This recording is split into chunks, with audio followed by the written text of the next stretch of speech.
there's plenty of businesses that are going through something similar, right? So like if it's not swimming, it's a restaurant, if it's or a retail store where people can't go in, right? Like pools are closed. Your customer is at a pool. They look at this clock that's there. You are spending some amount of money on advertising with this thing in the future called the Olympics that is a big win for you that can get millions of impressions for you.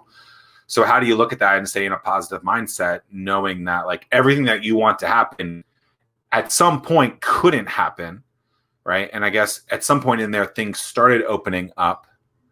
And then you told me at one point, like, as long as pools stay open, we're good. But like, how do you go through that roller coaster of emotions, knowing that like, we don't know when pools are going to stay open or not. And we don't know if the Olympics are going to happen. All these other things that we forecasted or have planned.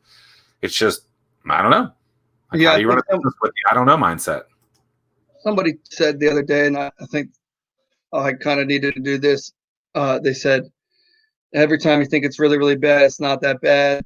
When you think it's really bad, it's just not that bad, right? So I just try to keep my composure, keep trying to focus on other ways to not only push our stuff, but maybe continue to build and scale.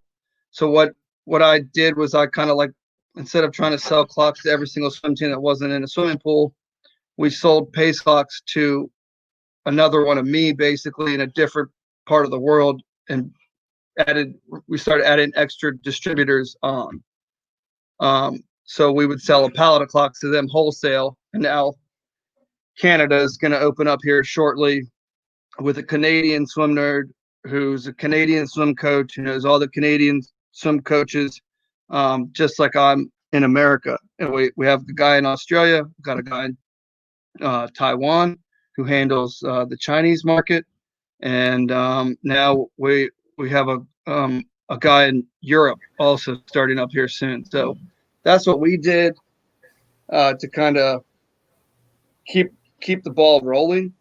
But yeah, I mean it's not been fun. I mean, to be sitting inside your house, I had to cancel everything. I had to cancel my trip to China. I had to cancel my trip to Australia. I had to cancel all the trips to the ASCA convention, the College Swim Coaches Convention. Right. And all those are vacations. Those are places where you do business that have relationships. The best. Those are the best.